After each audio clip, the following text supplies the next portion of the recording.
Opa! E aí? Boa noite, boa noite, boa noite. Seja bem-vindo, seja bem-vinda.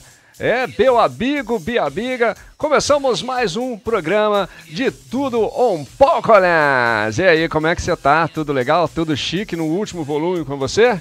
Tudo legal? Só pra lembrar, esse é o nosso último podcast desse ano, e vamos fechar com chave de ouro, porque hoje eu vou conversar com ele, com o Jaime, esse cara aí, ó, cara, você acredita que eu nunca conversei com o Jaime, só a não ser meu pai, só conversei com meu pai, Jaime, que Deus o tenha, mas hoje a prosa hoje é boa, a prosa hoje é muito boa, vocês não têm noção, gente, legal, né? Sensacional. Confesso pra vocês que eu tô com aquele frio na barriga. E dá aquele frio na barriga. Vou tirar esse óculos aqui. Se precisar, né? Põe ele aqui, né? Então, dá aquele friozinho na barriga mesmo. Isso aí é normal, né? Mas porque a responsa hoje é meio grande. O homem, cara, deixa eu tirar esse som aqui. Que eu quero falar. Quero falar uma coisa muito séria aqui, cara. O homem não é fraco, não, viu? Hoje o sistema é bruto aqui hoje, quero falar para você. Antes de mais nada, eu quero agradecer, primeiramente, claro, sempre agradecendo a Deus, tá? Por mais um ano que passou, né? Mais essas conquistas que a gente teve, e sem Deus a gente realmente não é nada, a gente não é nada. E não pense você que Deus não existe, que existe, cara. Ele existe, os anjos existem, vocês vão saber daqui a pouco, tá?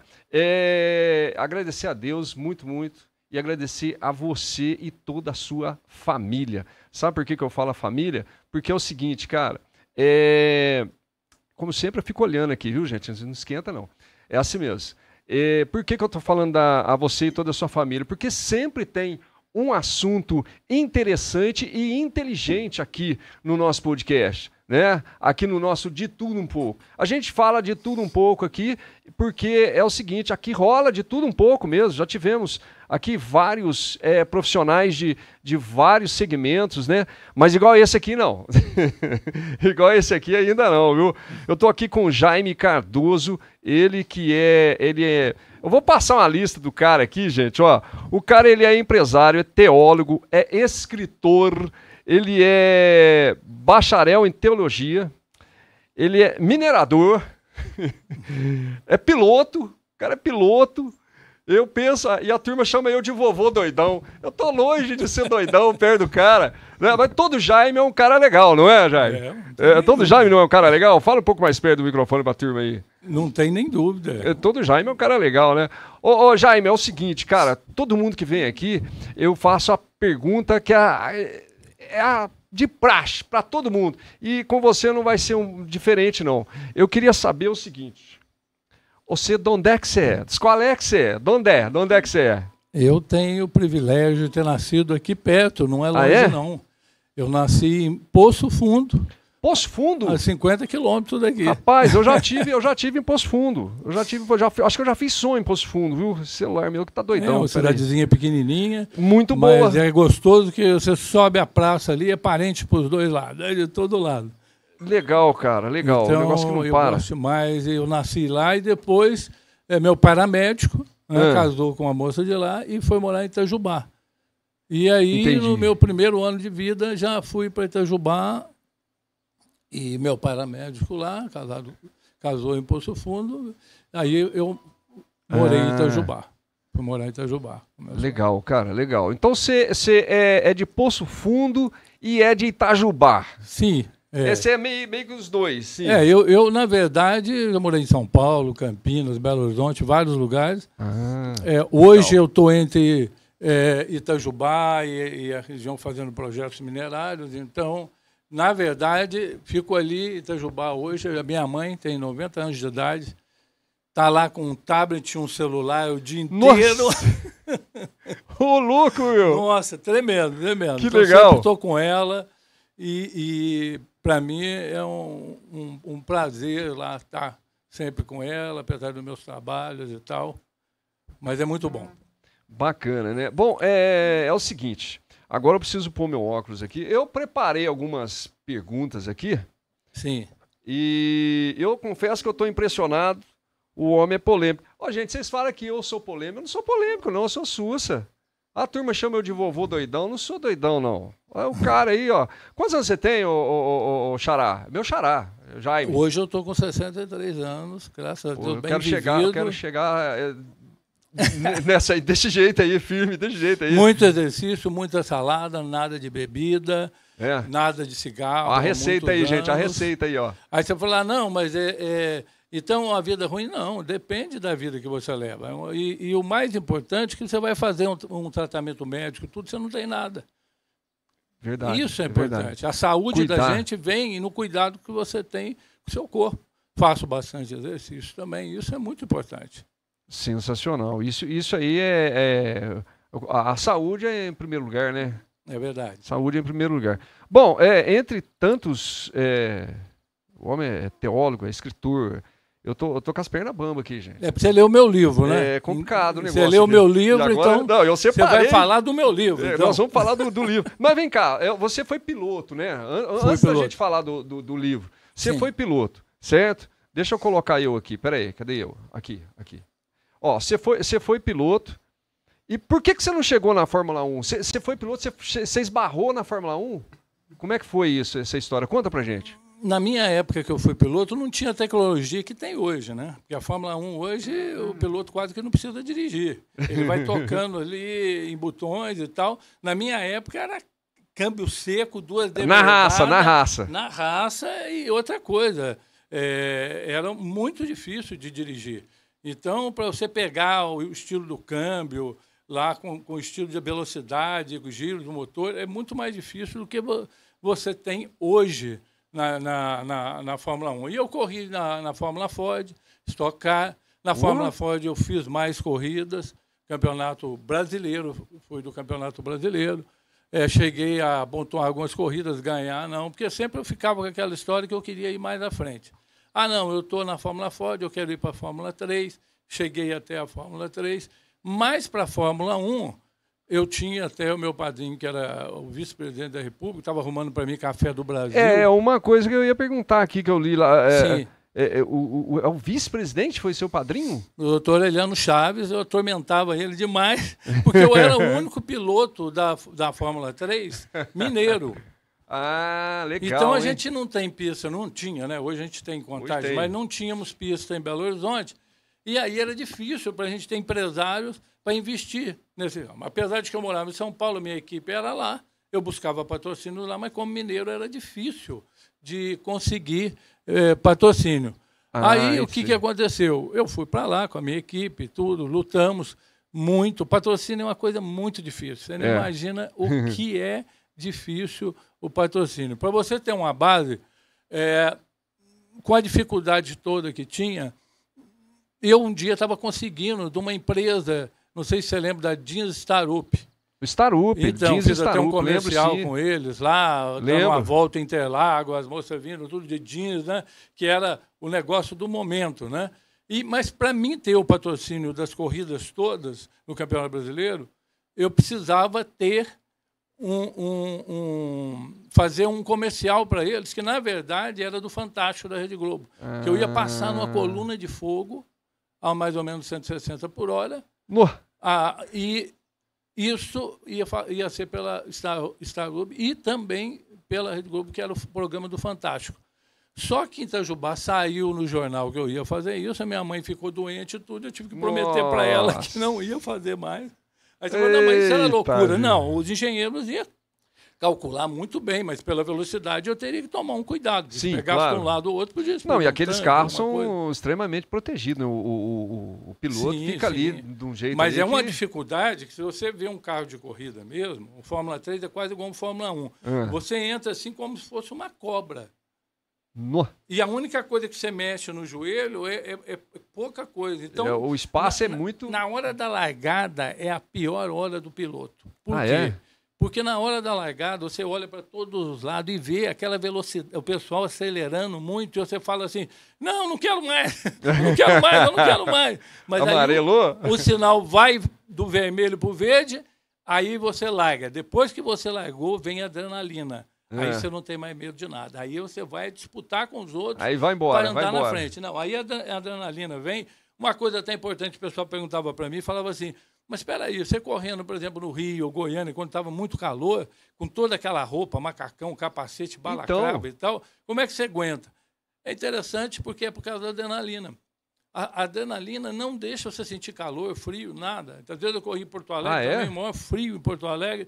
Então, quando você tem aquele macacão, você pode ver numa corrida que logo depois que eles param o carro de corrida, seja no treino ou na corrida, a primeira coisa que eles fazem é o quê? É abrir o macacão e amarrar na cintura. E muitos ainda colocam até uma coluna de gelo. Por quê? Porque o calor é muito, muito forte. Dentro do carro chega a 70, aquele macacão ele é um material especial, né? Ele tem toda uma proteção para o piloto. O macacão ele aguenta mais de 1 minuto no fogo. No. Eu tive na Fórmula 3 em Porto Alegre, e saiu a roda, eu parava no boxe, o pessoal falava, não está acontecendo nada. Eu falei, tá, o carro está saindo de lado. E eu passava uma velocidade de quase 200 por hora, o carro saiu uma roda, 200? Capotou, ficou de ponta cabeça e vinha escorrendo em mim assim, que a gente corria com metanol, que é aquele álcool, e eu não sabia se era fogo ou se estava só no líquido. Os bombeiros chegaram em 1 minuto. Que eles falaram. E parecia que eu estava uma eternidade ali. Mas o mais importante é que o macacão ele aguenta 1 minuto e meio. Depois ele é o minuto mais longo que você já viveu. O minuto mais longo que eu já vivi. E eu estava com o peito feio em embreagem e deslocou e eu tive rompimento de ligamento. Então, depois da maior luta para conseguir esses patrocínios e tal, foi ruim para mim porque com esse problema na minha perna, isso foi no treino. Quando foi no outro dia, na corrida, eu tentei ainda, com o pé fechado, eu falei, não, é muito dinheiro investido, tudo, eu quero tentar. Aí eles me deram a bandeira preta. Deu a bandeira preta, eu saí do box e já deram a bandeira preta. Eu falei, não, você não pode. E realmente a dor estava imensa, acabei indo para o hospital, e depois colocando a bota de gesso. Nossa. E eu, para você ter uma base, gente, você chegava... Você colocava o pé no chão, dava um choque que vinha até a cabeça. Nossa. Como é que eu ia voltar a correr? Eu tinha corrido na Argentina, tinha corrida no Uruguai, tinha vários lugares pela Fórmula 3, perdi todas as corridas, os patrocinadores deram para trás. Então, em virtude desse acidente, né? Em virtude desse acidente. Nossa. Então assim, lógico, o sonho de qualquer piloto, no caso de rádio também, a gente sonha em ter... um patrocínio bacana, um patrocínio legal, né? Para a gente poder conseguir a andar, né? E, de repente, você consegue o patrocínio e, infelizmente, sofre um acidente grave. Um acidente parece parece que não, mas que Deus não queria mesmo que ocorresse. Então, pode que você não vai... Não é isso que eu quero que você faça, não, né? Provavelmente ele deve ter falado isso, né? Eu, para te falar a verdade, depois eu fui aprender o seguinte, às vezes podia até ser o que ele deixasse, que Deus deixasse ocorrer. Só que não colocar em primeiro lugar. Eu tinha, para você ter uma base, eu tinha uma coisa muito forte com automobilismo. Eu não tinha uma namorada, eu queria só saber de corrida. Queria saber de corrida o tempo todo, 100% dedicação. Para você ter uma base, uma corrida da Fórmula 3 em Interlagos, eu cheguei, o carro dando muito problema, não estava bom, eu cheguei no Cabrini, o Roberto Cabrini, que fazia o show do esporte da Bandeirante. E o show do esporte da Bandeirante, no domingo, transmitindo a corrida da Fórmula 3. E eles falaram, o mineiro está com problema no carro e tal. Aí eu cheguei no Fabinho e falei, Fabinho, faz um favor para mim, por favor, me dá uma chance. Eu sou mineiro, não consigo patrocínio. Deixa eu chamar. Sou o único mineiro aqui da história. Alguma coisa assim. Aí o Cabrini pegou e falou assim, deixa voltar no ar e eu vou fazer uma entrevista contigo. E a hora que voltou no ar, ele falou, olha, nós estamos aqui com o piloto mineiro, o Jaime Cardoso, que ele está dizendo que, empresários, vocês não estão patrocinando, vocês, empresários mineiros, precisam patrocinar pilotos mineiros. E nós vamos deixar ele falar. Aí o que eu falei? Eu falei, olha, eu quero que os empresários saibam que eu dou a minha vida para chegar na Fórmula 1. E agora eu vou te explicar o que é dar a vida para chegar na Fórmula 1, agora que você não vai acreditar. Deixa eu te contar. Quando eu falei isso, tudo bem, acabou a corrida. Na hora de sair de Interlagos, isso está no meu livro, você deve ter visto. A hora que eu de sair de Interlagos, veio um senhor de terno e tudo e falou, seu Jaime, o meu chefe viu a tua entrevista e quer conversar com você amanhã cedo na Avenida Paulista, último andar, Ramadef.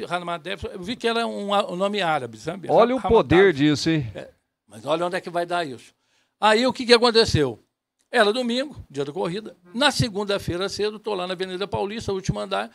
Quando eu chego lá, duas moças de preto com blusa vermelha, tudo, sabe? Um escritório muito bonito, carpete vermelho e tal. E eu vi na sala assim, um quadro enorme do rei Faisal, da Arábia Saudita.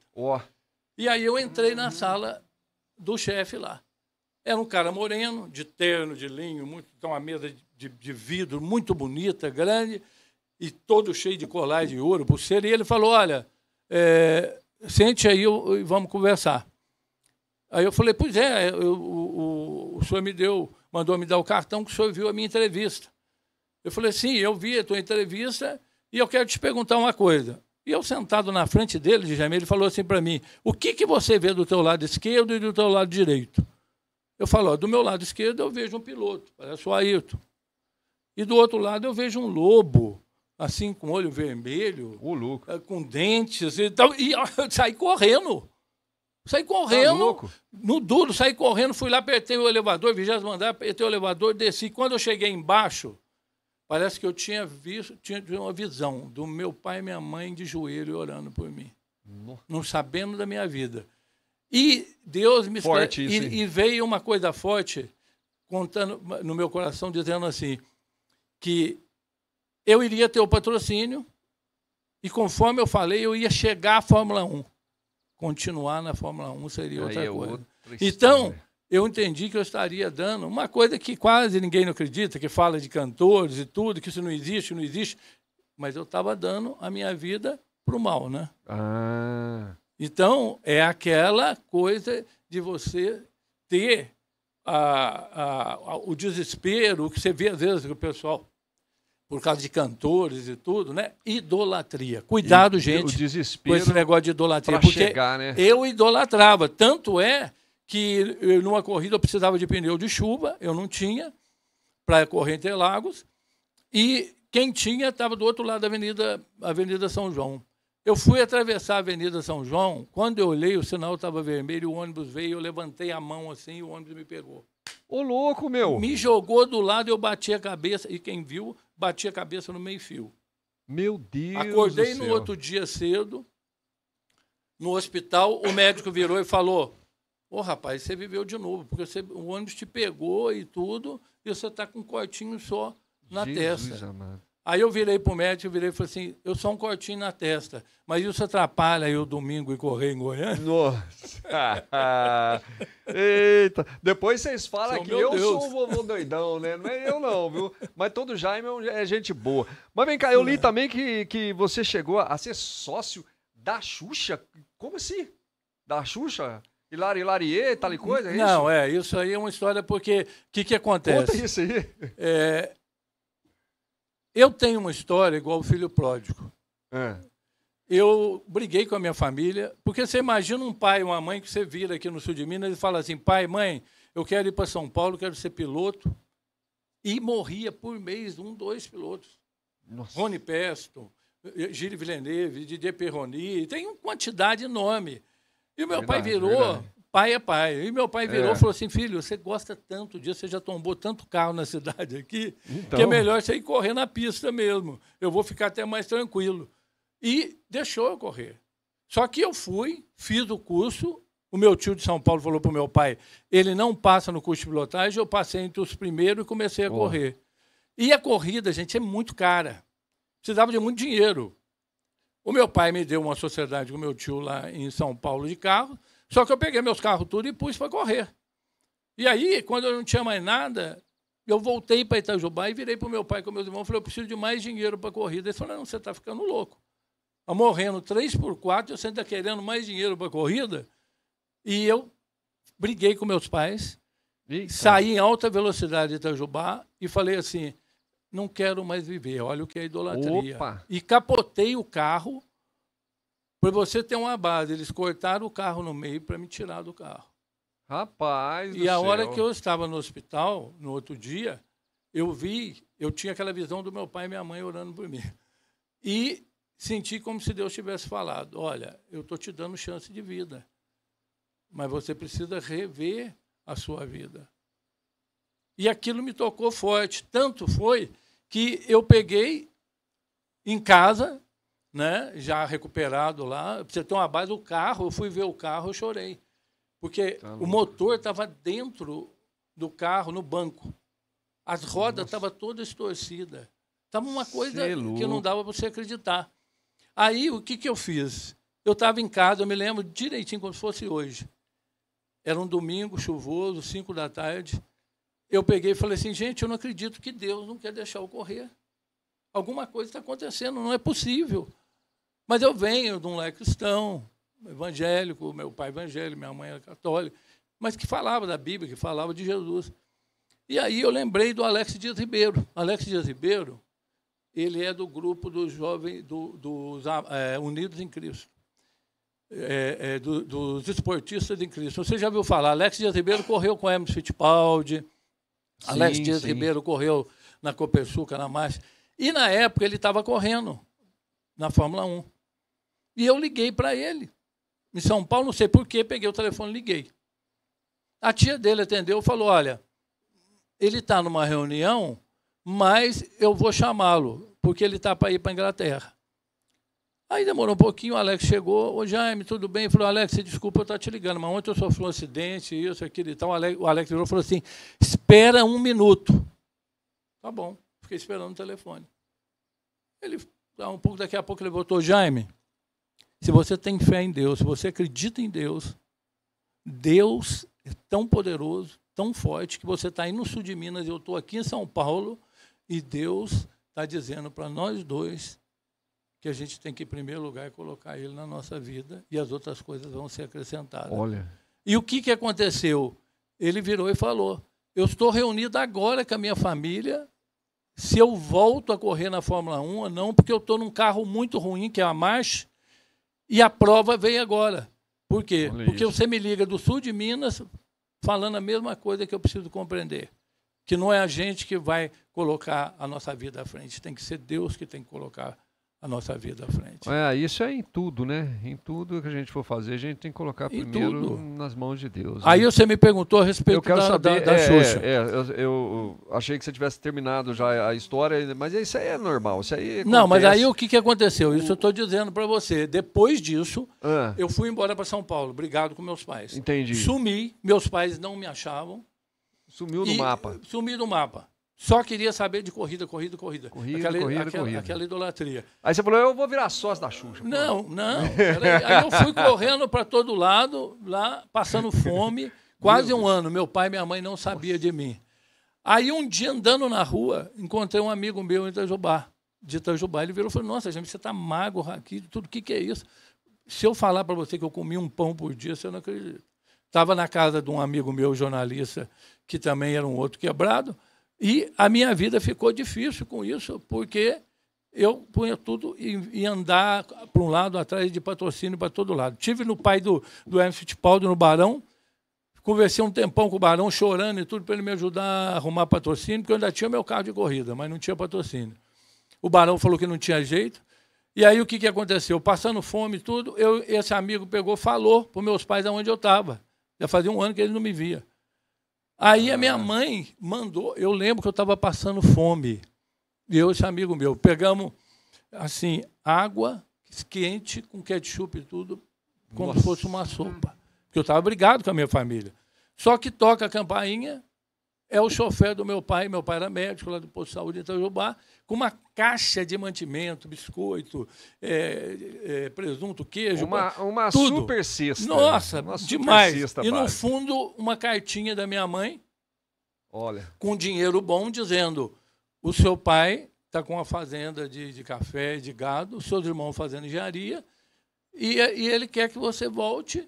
Continua vendo seus projetos de corrida, eles não são bobos, né? Então falaram isso. Continua vendo seus projetos de corrida, mas volta para casa. Olha, para voltou? encurtar a conversa, no outro dia, eu peguei o meu dojão e fui. Cheguei em casa, eles estavam assim na escada, na casa dos meus pais.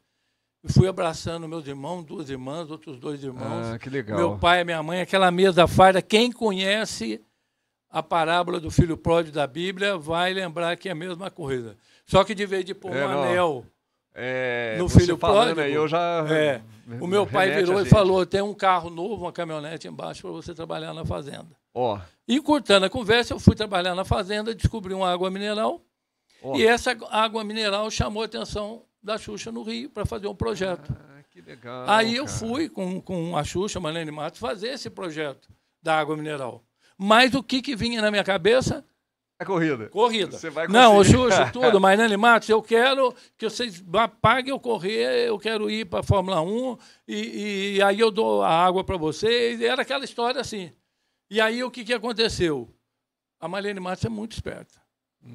Então ela veio com as propostas lá e tal, e a sociedade no final não vingou, porque eu achei um piloto amigo meu que falou, Jaime, eu entro de sócio, põe $1,5 milhão. $1,5 milhão na empresa para ser sócio seus.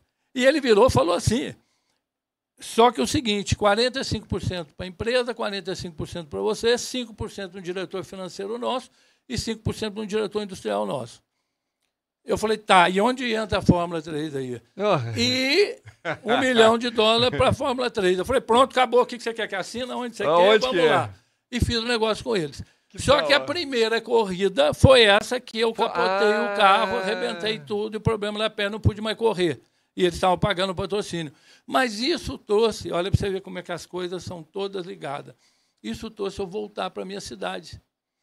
E quando eu voltei para a minha cidade, um problema na perna e tudo, eu descobri que eles estavam me roubando. Nossa. E muito. E a hora que eles souberam que eu descobri, eles pegaram e falaram assim, o negócio é o seguinte, nós vamos investir $3 milhões. Você tem? Eu falei, não. Então você está fora. Pelo processo deles ter 45%, 5% do diretor financeiro deles, 5% do diretor industrial, eles tinham mais porcentagem do que eu. Sim. Então, eles investiram numa empresa de $1 milhão, investir $3 milhões, meu amigo, você está fora. Como é que você vai investir? E eu comecei a juntar minhas coisas, sair do apartamento. Mas eles compraram a sua parte? Não. Eles eram sócios majoritários. Naquela época, não era assim? eles ficaram super majoritários. Porque, veja bem, uma empresa de $1 milhão, você colocar $3 milhões, você está colocando 2 vezes a mais. E aí, o que aconteceu? Eu peguei um advogado amigo do meu tio em São Paulo, dos melhores de São Paulo, e o advogado, fizemos uma reunião com eles, e ele virou e falou assim, Jaime, é um assalto à mão armada, eles vão te deixar com 0,5%. E aquilo, eu fui para a fazenda, vi os caminhões de água passar direto, naquele desespero, e eu fui convidado para ir num evento, como a Dona Ep, que depois nós vamos falar da Dona Ep, sim, onde quem iria dar um testemunho lá era o João Leite, goleiro da seleção brasileira do Atlético Mineiro, e que ele ia falar da vida dele de esportista. Eu falei, opa, vou lá, eu quero saber disso, que eu estou passando por essa situação. E indo lá e vendo a vida dele, que ele tinha aceitado Jesus na Adonep. E, para mim, isso foi muito forte, sabe por quê? Porque a partir dali eu comecei a ler a Bíblia, eu fui ficando calmo, de vez de ficar nervoso, querendo dar tiro para tudo quanto é lado, eu estava perdendo tudo.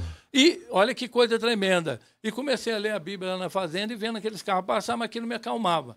E tem um livro que eu aconselho as pessoas a ler, que chama Mananciais de Água Viva, que é assim, um diário que daquelas pessoas que querem ouvir mais a palavra de Deus, é tremendo. E sabe o que me aconteceu? Eu tomando um café tranquilo na varanda e vendo os caminhões, veio um rodamuinho, e aquele rodamuinho chegou em mim, e eu escutei uma voz, Jaime, vá para Itajubá e mexa nas suas gavetas. Eu falei, se eu estou lendo a Bíblia e escuto essa voz, eu vou. E eu fui, cheguei lá, comecei a mexer nas gavetas e tal, e não achava nada. Eu falei, meu Deus, o que é isso? Agora que eu estou lendo a Bíblia, que eu estou acreditando em Deus e tudo, aí veio na minha cabeça a passagem em Reis, de Naamã, que foi um rei, que foi banhado 7 vezes para ser curado de lepra, na época do profeta Eliseu. E ele era um coronel muito poderoso, falou, não, mas um rio sujo daquele, mas ele teve fé e foi. E ele podia ter banhado uma vez e não se curou, mas ele banhou a 7ª. Eu falei, eu vou abrir essa gaveta 7 vezes e vou voltar. Procurar, né? Vamos procurar. Isso, e numa vez que eu abro, a hora que eu abro a gaveta, eu vejo... Aqui eu abro a gaveta, eu vejo um envelope que eu já tinha visto, mas que tinha uma folha grudada nele. E eu peguei, abri aquela folha e eu caí de joelho, porque aquela folha era um contrato onde eu, esse grupo grande de São Paulo, que era sócio meu piloto, dizia que se eu não passasse a lavra da empresa em 1 ano, o que eu não tinha passado ainda, tornava-se nulo todos os contratos. Esse é o Deus que eu sirvo. E aí, eu mandei para o meu advogado, que era ateu, virou e falou assim, olha, eu sou ateu, mas eu vou até ler a Bíblia agora, porque você está falando que, fora eu, o seu advogado é Jesus Cristo, e pelo que eu estou vendo aqui, você derrubou essa empresa, e hoje essa empresa está de volta para você. Olha o que Deus faz na nossa vida. Aqui, você diz aqui no livro que você bateu de frente com Deus, cara. Como é que assim, você bateu de frente? Como que a gente bate de frente com Deus? Eu bati de frente com Deus, porque quando eu estava com o vice-presidente da República do lado, e ele garantindo para mim que eu ia correr e ia para o exterior para correr, para chegar à Fórmula 1, que eu ia correr pelo Café do Brasil, Banco do Brasil, Petrobras, ele ia me ajudar. Sim. Ele não podia pedir. Porque, como vice-presidente da República, ele foi muito claro comigo, ele era um homem muito honesto, sério, que o doutor Eliano Chaves ele era vice do João Figueiredo. Ele não podia pedir, mas ele podia me ajudar a arrumar esse patrocínio. Então, o que aconteceu? Eu batia com Deus. Eu falei, nem Deus pode comigo, porque eu estou com o vice-presidente da República. Deu errado. Eu estava com a Xuxa, nem Deus pode comigo, porque eu estou com a Xuxa. Nesse sentido, né? Tudo que ia à frente dava errado, porque eu bati de frente com Deus. Eu falei, isso e eu sentia, sabe, Jaime, que Deus não queria que eu corresse. Não era Deus que não queria, era você que... Mas me deixava com raiva. Eu falei, Deus não quer que eu vá correr, mas não era isso. Eu podia ter chegado até a Fórmula 1 se eu colocasse ele em primeiro lugar na vida da gente. Porque quando a gente coloca ele em primeiro lugar na nossa vida, você começa a ver que tudo aquilo que você quer na tua vida vai ter significado de acordo com aquilo que ele quer o melhor para você. Então, isso para mim foi tremendo. Sensacional, sensacional. Nós estamos aqui com o meu xará, grande xará. Agora eu vou, enquanto ele toma água ali, é muita história, gente. Você vai ter que voltar mais vezes aqui para contar mais essas histórias. Eu vou mandar abraços. Agora é a hora dos nossos abraços. E vão ler o meu livro, vamos. Daqui a pouco eu conta tudo isso que eu estou falando aqui. Falar do livro, gente. Deixa eu colocar aqui, ó. O livro é esse. Cadê? Eu tenho que ficar aqui, ó. Deixa eu ficar mais aqui. O livro é esse livro aqui, ó. Deixa eu colocar aqui. Enquanto eu vou mandando abraços para a turma, né? Eu vou mandar abraços para a turma aqui. Tá aqui o livro. Eu posso falar onde vende ele? Daqui a pouco você vai falar. Vou mandar um abraço aqui para Priscila. Alô, Priscila, um abraço para você. Um abraço também para Maria Helena, também para Maria, lá em Socorro, que está sempre... Deixa eu ficar aqui assim, que aí eu apareço. Está sempre prestigiando o nosso trabalho. Muito obrigado. Também a Rose, ela que é daqui de Pouso Alegre, mora em Portugal e lá ela ajuda a gente, claro, ela já está inscrita no canal. Se você não é inscrito no canal, se inscreva no nosso canal. O nosso canálico passou de 16 mil habitantes e vamos subindo. Um abraço pro meu amigo Chinali, grande Chinali que é ex-vocalista da banda Salário Mínimo e entre outras bandas que ele já participou também, né, China? Legal, obrigado pelo carinho da audiência. O Beto Lima com a gente, a Renata. Alô, Renata, como é que você tá? Tudo bom? Tudo chique com você? Obrigado. O Roberto Flores, da Luzes de Minas. Grande estrutura da Luzes de Minas. Tá fraco não, hein, gordão? Meu amigo Nazone, grande DJ Nazone. Legal. Nazone, ó. Esse livro... Não, tá aqui, ó. Como é que eu faço aqui? Não, tem que fazer assim. Isso, aqui. Na câmera é tudo contrário, né, cara? Um negócio louco esse aqui, ó. Esse livro aqui, ó, Nazone. Procura aí, vai ler. Fé e Negócios. É muito bom. Eu a garanto, é muito bom, viu? É o seguinte, a Carolina também com a gente, a Regiane Muniz e o meu amigo, o Cleiton. Alô, Cleitinho e o Júnior Cleiton. Por que vocês têm um nome tudo igual, gente? Ah, grande Ricardo, Ricardão, esse tá sempre na nossa live. Ricardo, você tá devendo a visita aqui 2024. Essa é a última do ano de 2023. Eu e o meu xará, nós estamos conversando de Jaime para Jaime aqui. Mas voltando aqui, deixa eu pôr meu óculos que eu preparei. Ó, gente, eu tô começando a ficar com carinha de podcast agora. Será que eu tô começando a ficar com carinha de podcast? Porque o pessoal fala que eu não preparo nada. Mentira, vocês que não veem, preparo tudo sim, viu? Tá aqui, ó. Prepara a colinha, tudo aqui. Ao vivo. Meu livro inteiro. Exatamente. Bom, então você bateu de frente com Deus, cara, nesse sentido, eu vou falar bem a verdade, viu? Arrepia, gente, arrepia. Você conta também que você teve uma experiência tipo, né, Davi e Golias na Bíblia e tal. Como é que foi essa história? Para quem frequenta a igreja, para quem conhece o mínimo da Bíblia, sabe da história de Davi e Golias, né? Então não preciso ficar falando. Mas trazendo para nós aqui, como é que é essa história?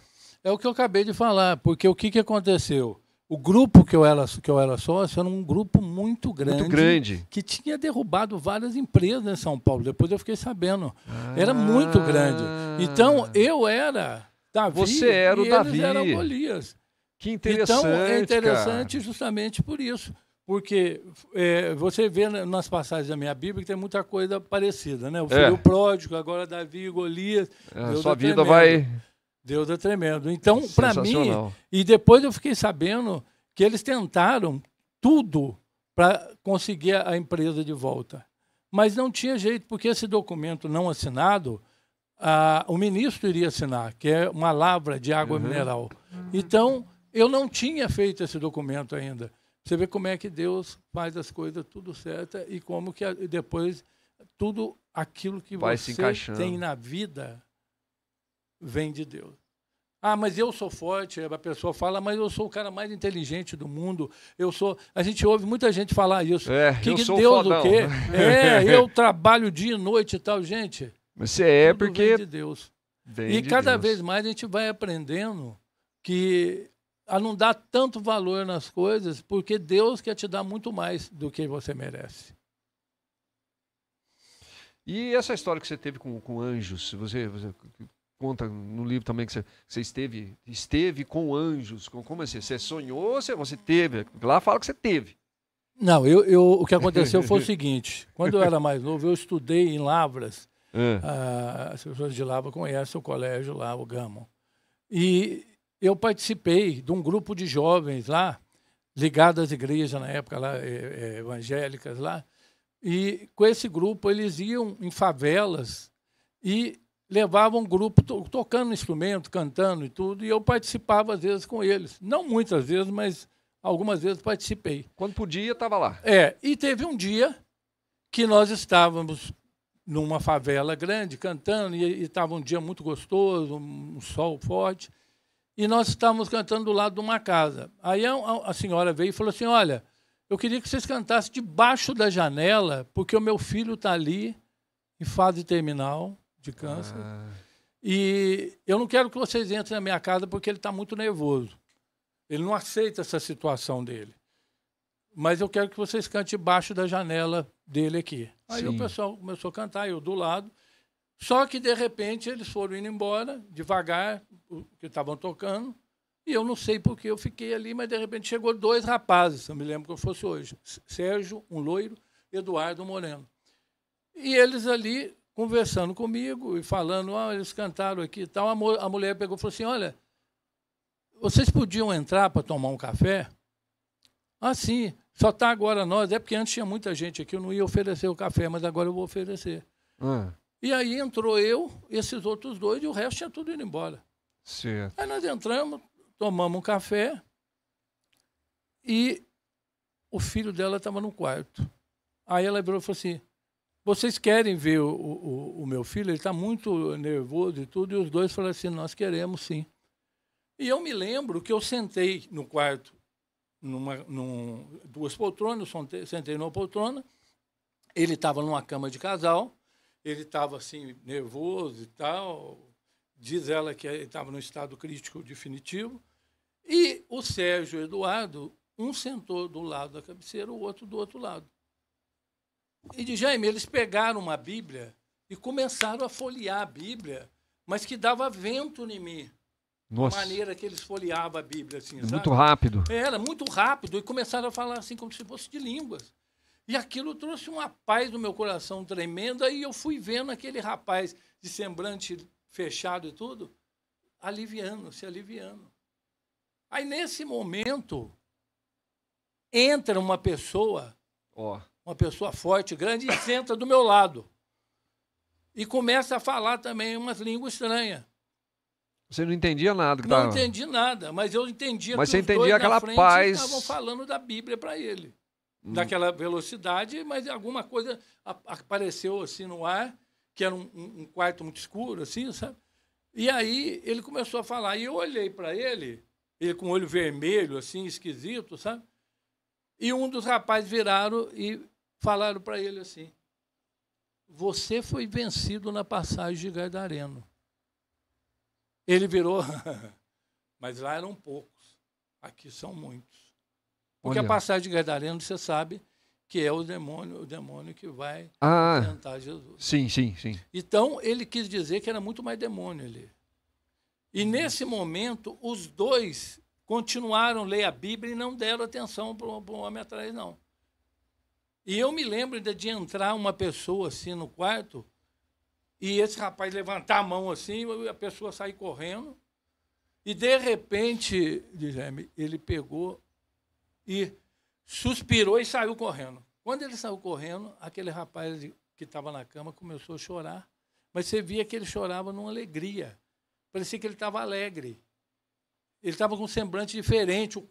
Aquele quarto escuro, de repente, começou a ficar claro, muito claro, e foi trazendo uma paz, um negócio. Eu fui sentindo uma paz que eu nunca senti assim tão forte.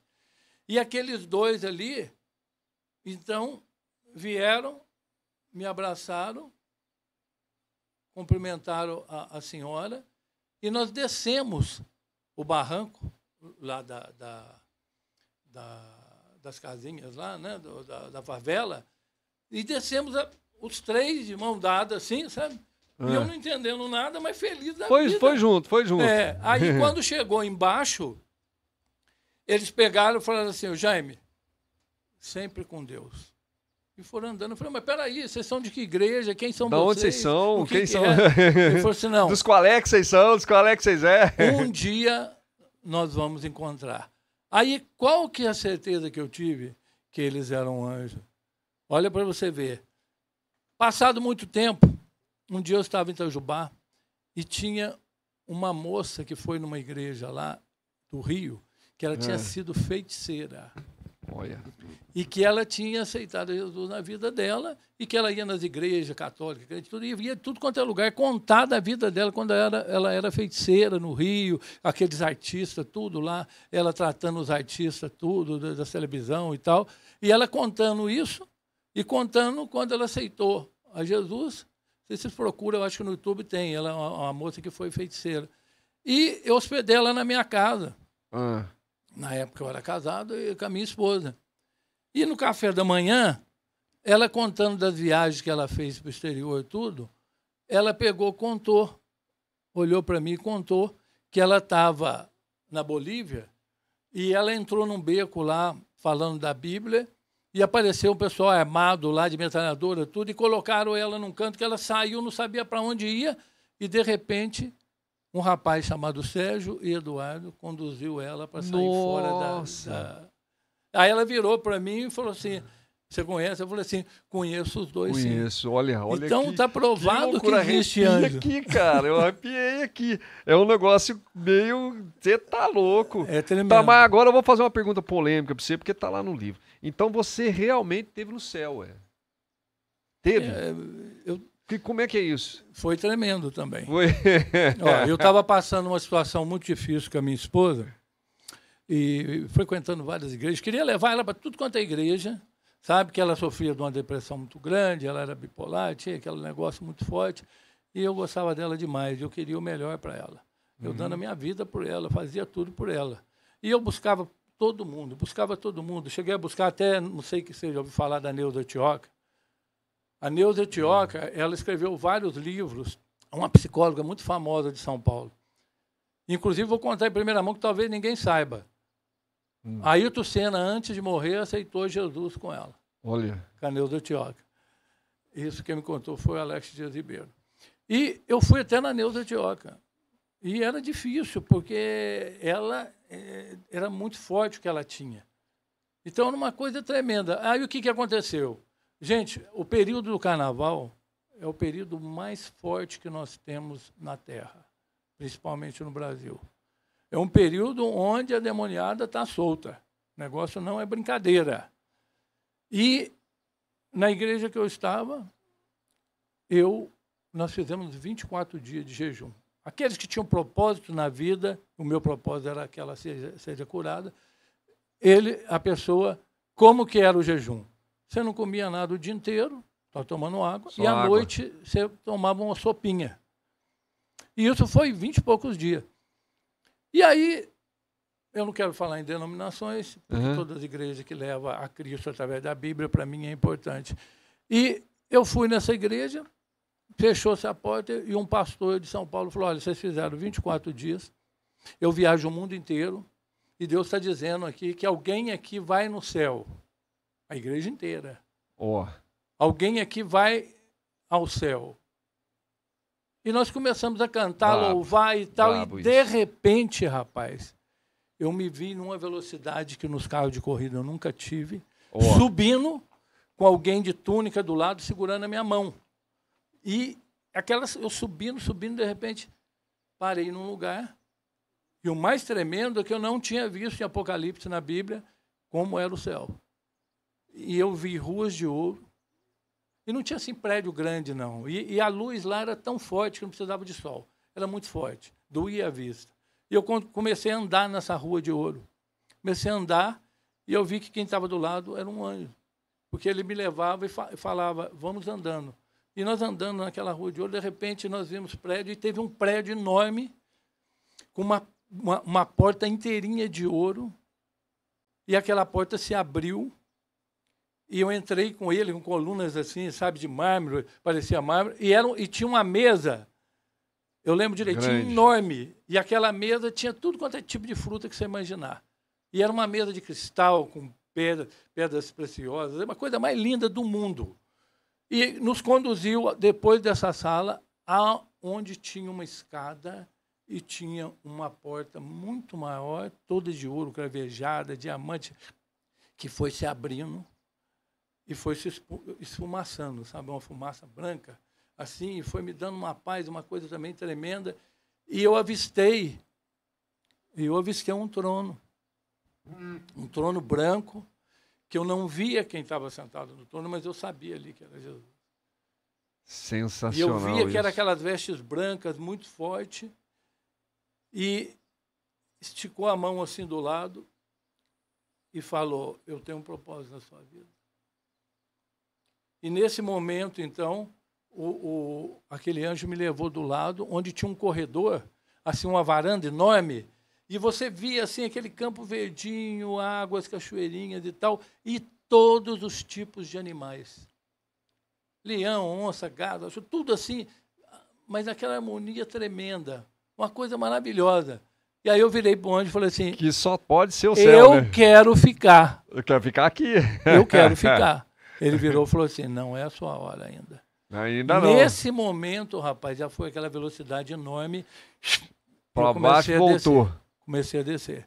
E, de repente, eu cheguei, eu vi que eu olhei, eu estava na igreja, a minha calça parecia que estava chamuscada, sabe? Parecia que eu tinha realmente, assim, pego, andado no fogo, alguma coisa nesse sentido. Eu estava, assim, cansado, suado. E foi uma experiência tremenda que eu tive na minha vida, que eu conto no meu livro. Meus amigos, minhas amigas, eu estou arrepiado aqui, viu? Eu vou falar bem a verdade para vocês, é um assunto, né? E, bom, depois disso, sei que quase... sei que aconteceu tudo isso aí. O homem foi até no céu. Conversou com anjos. E quase foi preso pela Interpol. Como assim? Eu tem lá. Como é que é isso? Isso na época de corrida. Eu buscava corrida desesperadamente, de tudo quanto é jeito. E aí, um piloto amigo meu lá, ligado a um grande empresário, falou assim, ô Jaime, eu preciso vender uns títulos da dívida pública. E na época valia bem isso. E eu falei, pois é, mas quanto que você tem? Ele falou, eu tenho 50 milhões de dólares. No. Eu falei assim, mas dá para montar 2 equipes de Fórmula 3, ir para a Inglaterra tudo e fazer isso. umas 2 temporadas? Ele era piloto também. Então ele falou assim, dá. Nossa, vamos nessa? Vamos. Eu falei, sim, mas quem que você precisa ver? Eu falei assim, olha, eu preciso de alguém para comprar isso. Eu virei e falei assim, eu tenho um amigo que ele é muito ligado a bancos no Uruguai e eu vou conversar com ele.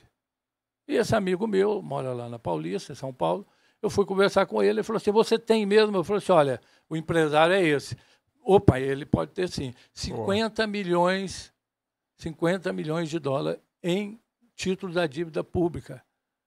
Aí ele virou e falou pouco assim, não, hein? Deixa para encurtar a conversa. Ele falou assim, eu tenho um cara que ele é diretor de banco lá no Uruguai. Ele interessou, Jaime, e ele quer saber valor de face e tudo. Eu falei, não, o valor de face é tanto e tal. Ia sair ali por quase 50% do valor. E o mais importante, ia pagar dívida do Uruguai no Brasil com título. Ele ia voltar como pagamento de dívida. Aí acertamos tudo, né? Botamos uns ternão e tudo, e o cara foi com uma maletinha. Sabe aqueles filmes que o cara põe até uma correntinha assim, que você fala, pô, o cara tá levando pedra de ouro, né? Tá levando barra de ouro. Diamantes ali. Não, parecia filme. E pegamos o avião e fomos para o Uruguai. Ixi, chegamos no Uruguai. Vai, venha. Estamos lá no aeroporto. O diretor do banco, o seu Jacob, chegou também, era tudo de vidro e tal, né? Aí, a hora que ele nos viu lá dentro do saguão, ele falou assim, não saia daí, não saia daí. Porque tem uma porta de vidro que abre e você, do saguão, você entra no país do Uruguai. Mas até ali, se essa porta de vidro você não passa, você não está praticamente no Uruguai. Ah, entendi. Pelo projeto Mercosul, você está em transição. Certo. Então, você não precisa descer. Você pode pegar outro avião e ir para o outro lado e você não tem perigo. Certo. Aí o doutor Jacob virou e falou assim, olha, gente, se vocês passassem dessa... Você está vendo aquelas Mercedinha preta lá? Eu estou. É a Interpol aguardando vocês, porque eles sabem que você está com 50 milhões de títulos da dívida. E se isso for... lá? Não, e se isso for falso, como está tendo muito no Brasil, vocês vão presos, não voltam para o Brasil nunca mais. Aí eu virei para o cara e falei, pô, não brinca não. Virei para um amigo meu piloto e falei, não brinca não.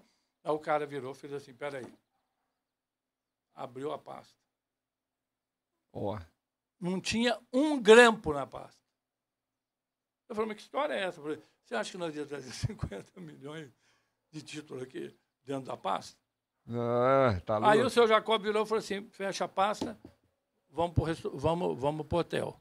Nossa. Aí, a hora que nós passamos perto do pessoal lá, o pessoal pegou, ele virou e falou assim, não tem nada. Aí eles entraram nos carros e foram embora. E nós fomos para o hotel. Chegamos no hotel, começou a negociação direto com o pessoal em São Paulo. Aí a negociação valeu. Briga demais. Nossa. No outro dia pegamos um avião, voltamos para São Paulo, não saiu negócio nenhum. Eita vida, sensacional. Tudo por corrida de carro. Tudo pelo carro, né? Tudo pelo carro. Estamos aqui há quase 1 hora já de bate-papo. Um bate-papo interessantíssimo. Nós estamos aqui na Alternativa 2. Você que ainda não é inscrito no canal, se inscreva no canal. Inscreve no canal. Aqui no Alternativa 2 Podcast. Tá? Tem 2 alternativos. O outro é música. Um é só de música e esse aqui é o nossos bate-papos. Ok? Alternativa 2 Podcast, tá? Para encerrar, bom, vamos lá, ó, eu anotei aqui, porque não é possível o negócio. Você já bateu o carro inúmeras vezes, teve um acidente feio, né? Bota feio nisso. tá? A sorte, cara, que lá, nesse caso, desse que eu tô falando, esses carros são preparados, né? São muito bem preparados para isso, mas acidente é acidente. Na corrida e preparado. o outro que você também se envolveu, já caiu de moto também, feio.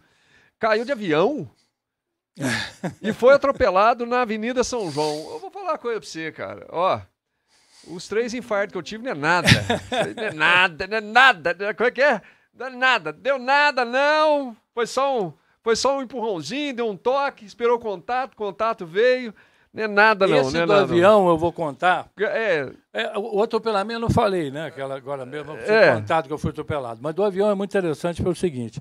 Nós fomos correr em Cascavel, no Paraná, e depois da corrida, quebrou o carro também, foi complicado e tal. E estava eu e um piloto num quarto, outros pilotos em outros quartos e tal. E o avião dos pilotos iam sair às 9 horas. Só que cortina fechada, tudo, a gente estava muito cansado e tal. Era segunda-feira, uma chuvinha. Quando nós vimos, já era quase 10 horas. Saímos desesperados, pegamos as malas, capacete, aquela coisa toda. Fomos para o aeroporto de Cascavel, no Paraná, onde a gente estava correndo. Chegamos lá, virei para o pessoal lá, né, que trabalha no aeroporto, falei, escuta, cadê o avião dos pilotos? Não, já saiu há muito tempo. Falou, não, mas como é que nós vamos fazer? E tal. Falou, olha, eles vão fazer uma escala em Curitiba para depois ir para São Paulo. Eu acho que essa escala não vai dar certo, eles vão ter que trocar de avião. De repente, se vocês conseguirem até Curitiba, uma carona. Eu falei, mas como é que nós vamos conseguir? Falei, carona de avião? Mas é para já. Tem um fazendeiro ali que vai sair agora com o avião dele. E se quiser, eu falo com ele. Falei, não, tudo bem. Aí eu com o outro piloto pegamos as malas nossas, tudo colocamos num avião, um Bonanza, e colocamos num avião, 2 hélices, e o cara trancou, nem vi quem que é o dono. Aí eu virei pro cara e falei, escuta, quem que é o dono do avião? Falei, é aquele senhor no bar lá que tá virando aquele copo de uísque. Eu falei, mas 10 da manhã? 10 da manhã, o cara tá virando um copo de uísque, com um tempo ruim desse, nós vamos com ele. Aí o meu piloto começou a chorar. Começou a chorar até. Eu falei, Jaime, vamos tirar a mala e tal. Aí o cara já veio assim com um chapelão e tudo. Quem é os pilotos que eu assisti ontem a corrida lá? Vocês são muito loucos assistindo a televisão, vocês são muito loucos, vocês vão lá comigo. Aí fomos. Ele sentou atrás, eu sentei do lado, ele levantou o voo, balançando demais, voltou e falou, não tem teto. Desceu. Nossa. No que ele desceu, juntamos as malas, ele falou, não, espera que vocês vão comigo. Aí eu falei, nossa, e aí o meu amigo desesperado, rezando, apavorado. Aí nós fomos pro saguão e o homem foi para onde? Pro bar. Pro bar beber. Tomar de novo, 11 horas da noite, 11 horas da manhã. Não é possível. Nesse momento aconteceu uma coisa muito engraçada, Dizane. Entra no aeroporto, com assessores e tudo, Dom Evaristo Arnes. o bispo Dom Evaristo de São Paulo. Nossa. E o meu amigo era católico. A hora que ele viu, eu falei, meu Deus do céu, é hoje que eu vou morrer mesmo, eu vou lá falar com ele. Aí foi lá falar. O cara foi chorando, o piloto amigo meu foi chorando, falou com o Dom Evaristo, mas falou tanto na cabeça do homem lá, o Dom Evaristo falou, eu não quero ir embora agora mais não, porque estava chovendo. Mas o fazendeiro falou, não, vamos que estamos prontos. E fomos. Subimos, entramos no avião, o outro chorando atrás, e o avião balançava mais. Você já andou de jipe em estrada de terra, de pedra? Era mais ou menos isso. O negócio era feio. Aí, o que aconteceu? Aquela coisa difícil e tal, ele pega, vira para mim e fala, olha, não temos combustível e não dá para ir para Curitiba. Nossa. Chovendo, aquele tempo ruim, tudo. Eu falei, tá meu louco. Senhor, nisso eu já estava lá, meu Deus, perdoa meus tava... pecados. Porque...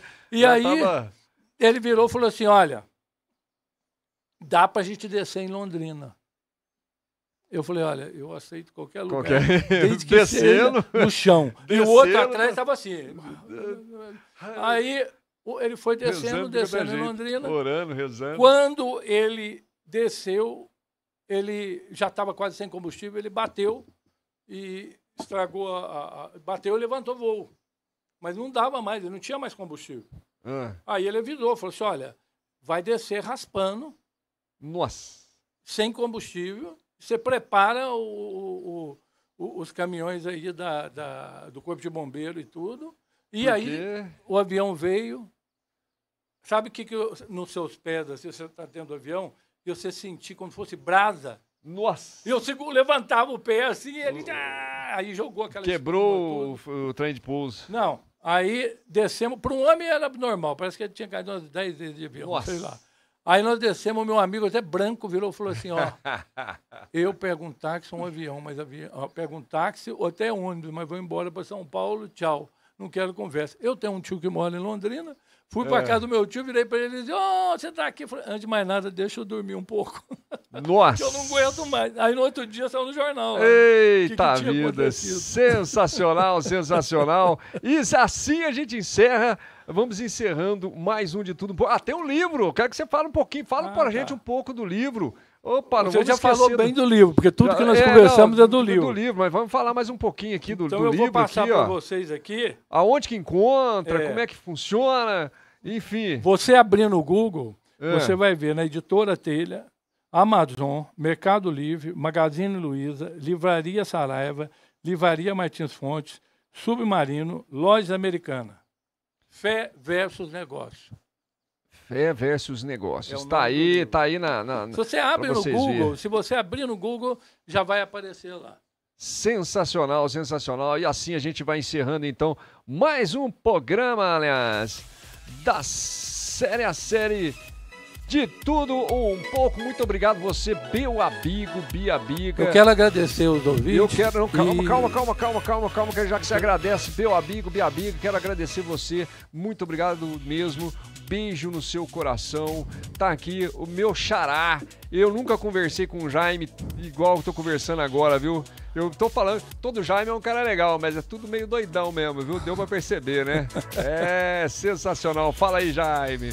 Eu queria agradecer aqui a tua rádio, agradecer você, meu xará, e dizer para os ouvintes, essa história toda que eu contei é a história que se resume em uma coisa.